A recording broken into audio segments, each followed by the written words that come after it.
Irmãos, graça e paz.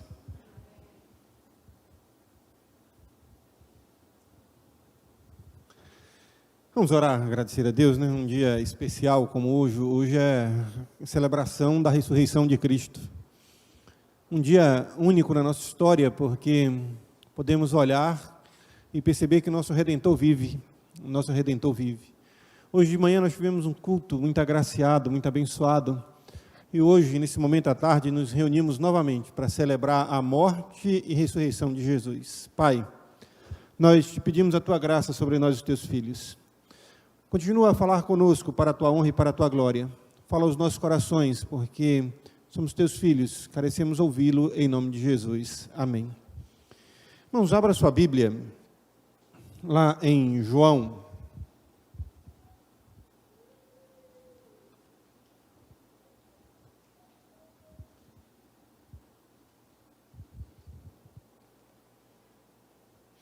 João capítulo 20, do 27 em diante.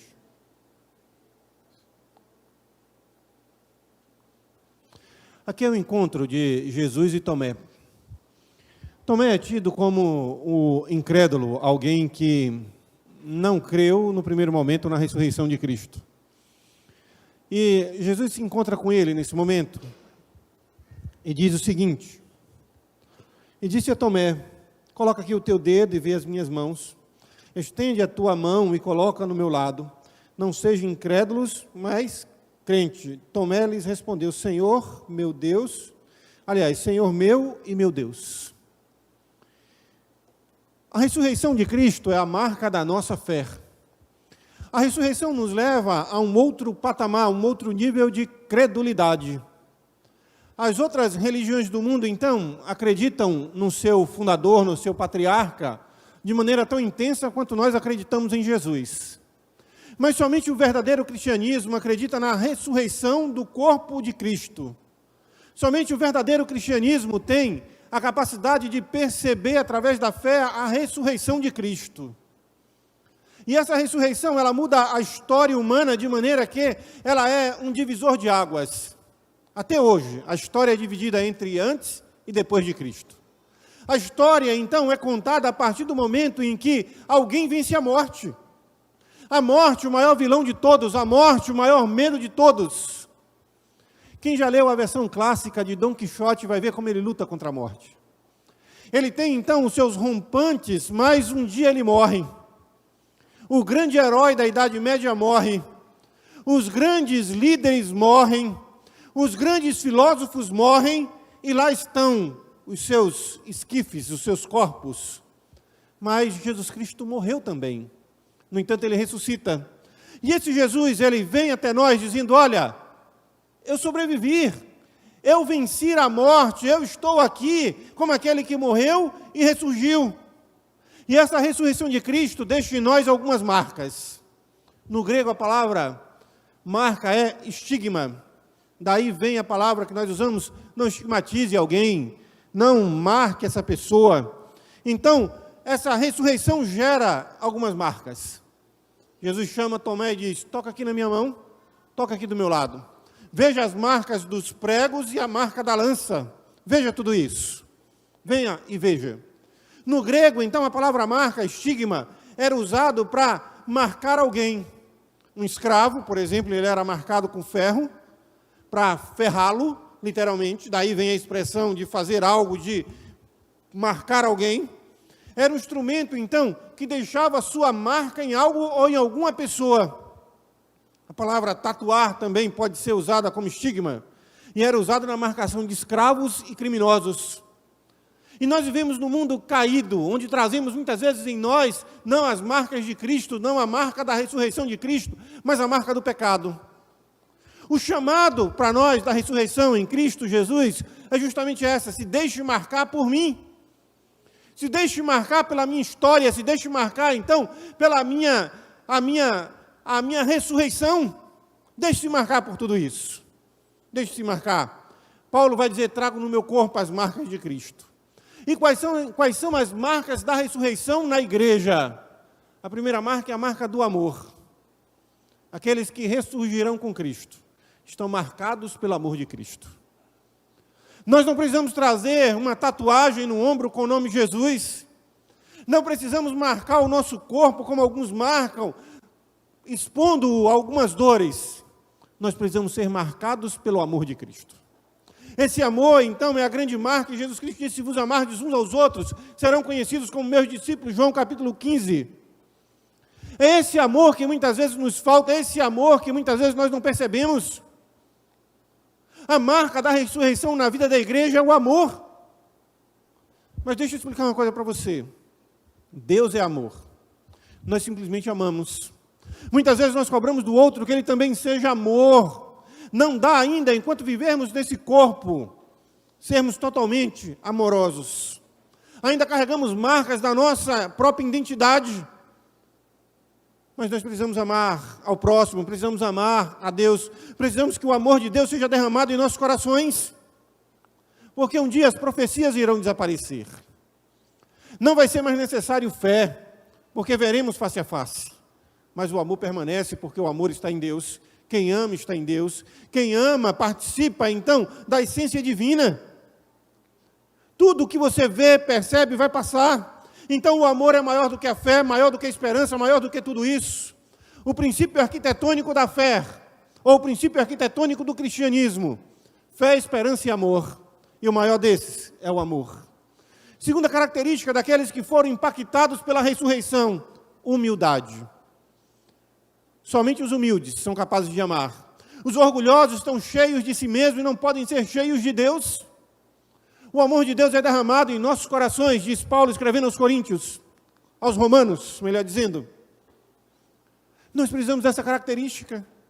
A humildade que me leva, então, a perceber quem eu sou, a perceber quem Deus é, a viver para a glória de Deus e não para a minha própria glória. A Bíblia diz que Jesus humilhou-se, esvaziou-se. A Bíblia diz que Jesus viveu de forma tão humilde. E ele diz: aprendei de mim que sou manso e humilde de coração. Humildade como característica única que nos une a Deus, característica essa que nos faz semelhante a Deus, característica essa que nos torna, de fato, aptos a serem alcançados por Deus. A humildade precede a honra, diz Provérbios capítulo 15. Bem-aventurados os humildes, porque deles é o reino dos céus. Deus resiste aos soberbos, porém dá graça aos humildes. Aqueles que foram impactados pela ressurreição têm o amor de Cristo derramado em seu coração, e ter a humildade como estilo de vida, e essa humildade os leva à obediência. Aqueles que estão ou que são impactados, marcados pela ressurreição, são obedientes ao seu Senhor. Será que somos obedientes o suficiente? Os que irão ressuscitar com Cristo obedecem ao Cristo ressurreto. Isso é muito simples de entender. Os que irão ressuscitar com Cristo obedecem ao Cristo ressurreto. Obedecem ao Cristo ressurreto. Jesus foi obediente ao Pai em todas as coisas, Filipenses capítulo 2. A igreja necessita dessa obediência a Cristo em todos os momentos da sua vida, em todo o tempo da sua vida, em todo instante da sua vida, para que possa ser reconhecida de fato como a noiva, ser reconhecida como a esposa do Cordeiro, para que possamos viver de maneira que o Cordeiro se alegre em nós. É essa, e tão somente essa, a mensagem da cruz: obedeçam. A Páscoa nos traz essa mensagem dizendo: olha, ele foi obediente, obedeçam. A Páscoa aponta então o Cristo que é morto em nosso lugar, mas que também ressuscita. E ele diz: obedeçam, obedeçam. Jesus foi obediente até a morte, e morte de cruz, para nos salvar. Nós precisamos caminhar também na obediência do Senhor. Nós precisamos ser, de fato, aquilo que o Senhor quer que venhamos a ser. Lucas vai tratar isso, quando diz, ou quando relata a oração de Jesus Cristo, quando ele fala: Pai, se possível, passa de mim esse cálice, mas não seja feita a minha vontade, mas a tua vontade. Jesus foi obediente, obediente até a morte. Essa obediência foi consequência da sua vida íntima com Deus, da sua relação com Deus, mesmo sendo Deus. E a gente vê isso de forma muito clara através da oração. Precisamos voltar a uma vida de oração. A igreja primitiva orava, a igreja perseguida ora. A igreja, quando passa por crises e por momentos de dores, ora. Essa pandemia ela deveria servir para que a igreja tivesse uma vida de oração, uma vida devota de oração. Jesus, então, é levado para o deserto para orar, e ali também ser tentado. Oração deve ser algo tão comum quanto respirar para nós. Oração deve ser algo tão essencial quanto tomar água ou comer. A oração faz parte da nossa vida. Aqueles que são impactados, marcados pela ressurreição de Cristo, esses têm uma vida de oração. Oram por aqueles que querem ver salvos. E eu tenho pedido a alguns irmãos aqui na igreja, olha, escolhe uma pessoa que você quer ver sendo batizada no próximo batismo que teremos. Ore por ela, fale de Jesus para ela, dedique a vida dela a Cristo Jesus. Faça isso. Oração tem que ser tudo o que nós precisamos a todo tempo e todo instante. É essa oração que me leva a viver de forma que o nome de Jesus é glorificado em mim. Que eu posso manifestar, então, aquele a quem eu sirvo a todo tempo e a todo instante. Oração. Oração que me leva a ter amor aos perdidos. Quantas pessoas você gostaria de ver na igreja, de ver sendo salvo para a honra e glória de Jesus? O ministério de Jesus foi direcionado para a evangelização. Quando Jesus ressuscita, ele comissiona. Primeiro o anjo comissiona as mulheres, vá e diga aos discípulos e a Pedro que ele ressuscitou. Jesus, ao se encontrar com seus discípulos, diz, vá, ide, leve a mensagem do evangelho a todo canto e recanto. Leve o evangelho a Jerusalém, a Samaria e até os confins da terra. A quantas pessoas você levou o evangelho de Cristo?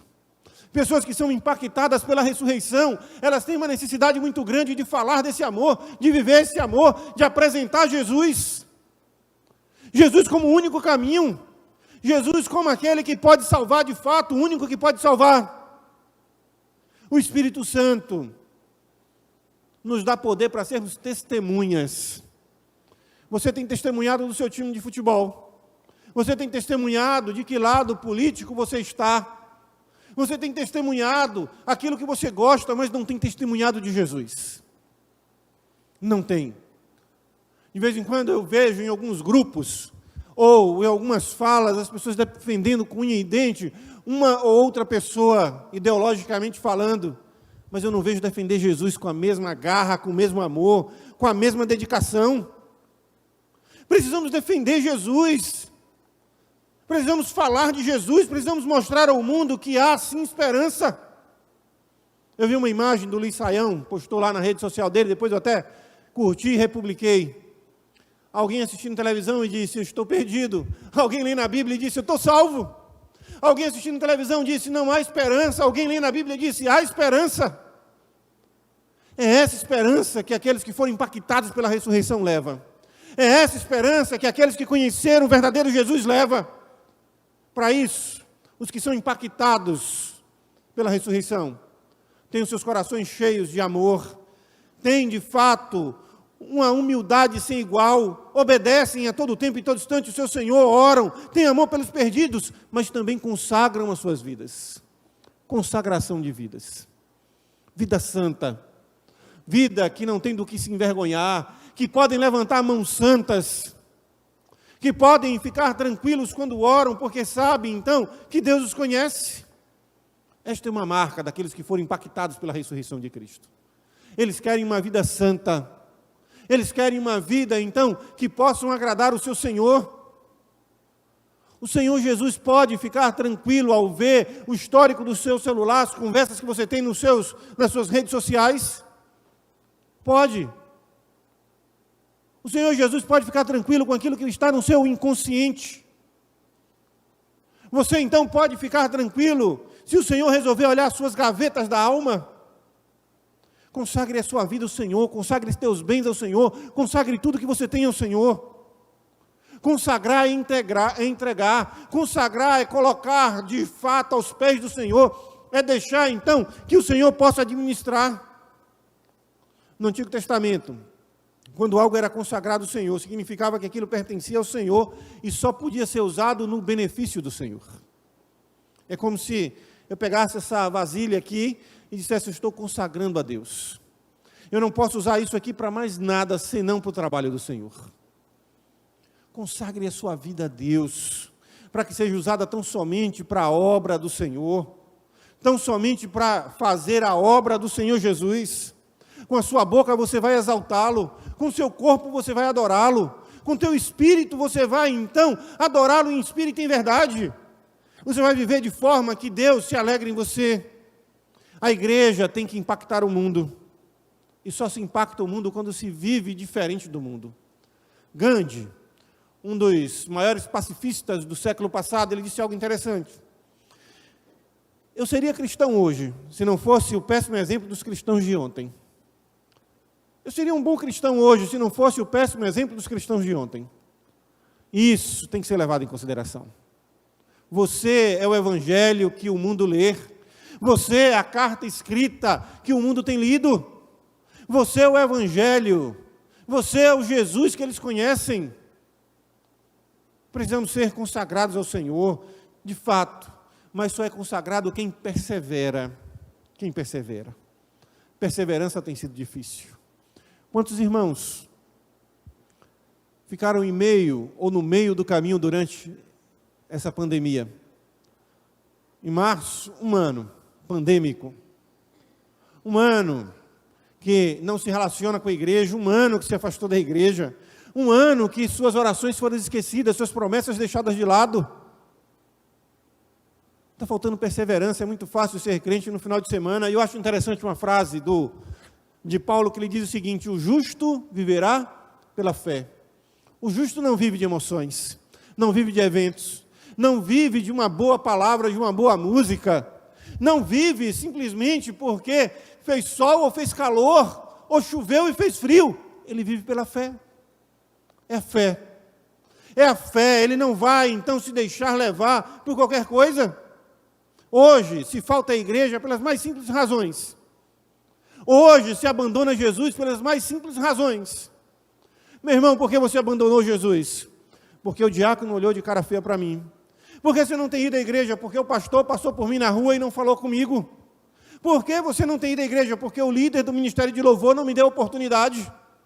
Porque o irmão que trabalha em tal área da igreja, ou sei lá onde, não foi honesto comigo.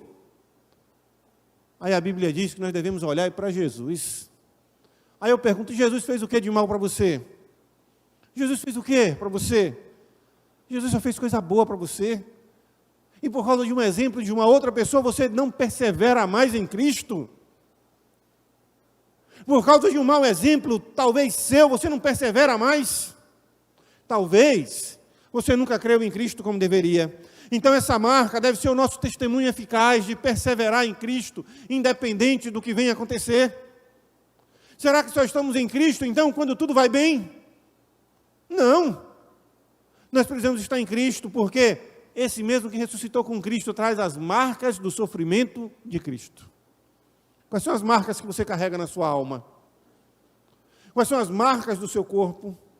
A dor e o sofrimento são resultantes da hostilidade. O tempo pratica isso.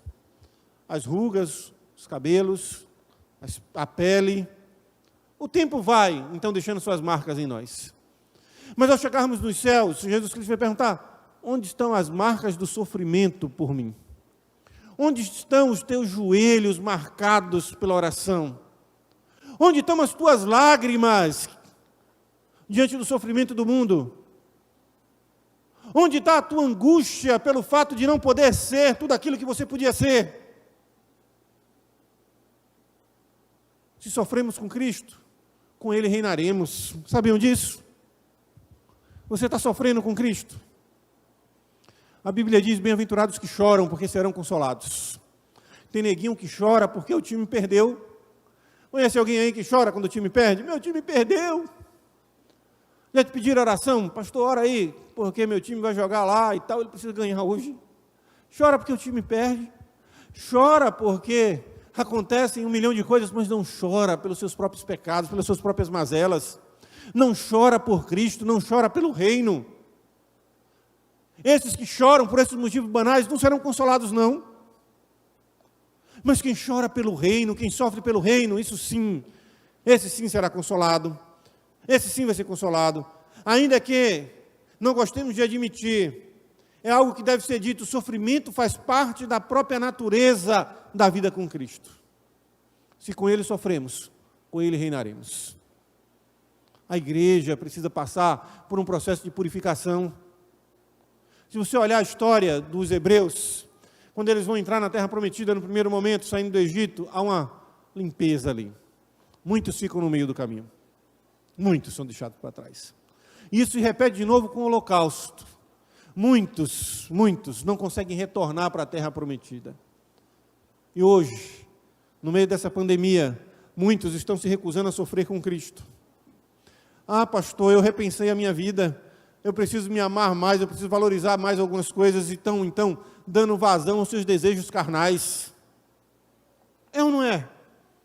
Eu não sei se eu vou morrer amanhã, não sei o que pode acontecer, eu posso pegar esse vírus, posso ficar lá. Eu preciso satisfazer os meus desejos. Aí Mateus capítulo 7 vai dizer o seguinte: estreita é a porta e apertado o caminho, e são poucos os que acertam ou que passam por elas. É o sofrimento de Cristo. Nós precisamos compartilhar do sofrimento de Cristo. Cristo, quando olha para Jerusalém, Ele chora. Quando Ele olha para aquela cidade, Ele chora. Ele chora. E a Bíblia afirma que se estamos crucificados com Cristo, nós estamos nos identificando com o sacrifício de Cristo.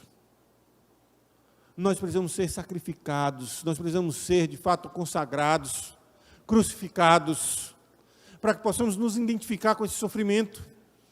Então, o sofrimento de Cristo também é o nosso sofrimento, também é uma marca. Do mesmo modo que Ele sofre, também com Ele seremos consolados. Se Ele Cristo, se com Ele Cristo sofremos, com Ele seremos glorificados. Romanos capítulo 8, versículo 17. Nesse momento eu chamo você, como igreja, para que possa se identificar, para que você possa ter as marcas da ressurreição em sua vida, para que você possa permitir que o amor seja derramado em seu coração, para que esse amor se transforme em algo que possa ser visto, a humildade de Cristo em você, para que tudo isso seja de fato manifesto através da oração, da obediência, do amor pelas almas perdidas, da consagração de vidas, da perseverança apesar do sofrimento, não como algo simplesmente banal, mas o sofrimento de Cristo em nossas vidas. A igreja precisa nessa noite ser marcada pela ressurreição, e aqueles que são marcados por Cristo, selados por Cristo, têm direito à vida eterna. Nós precisamos ser selados por Jesus, para a honra e glória de Jesus Cristo. Vamos ficar em pé e vamos orar.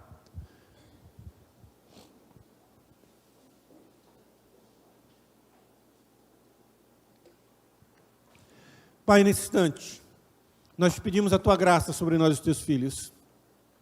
Toca-nos para que possamos ser de fato, marcado pela ressurreição do Senhor Jesus.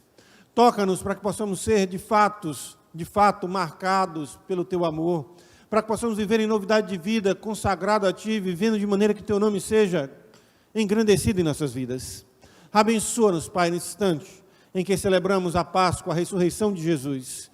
Abençoa-nos para a Tua honra e para a Tua glória, em nome de Jesus. Amém e amém.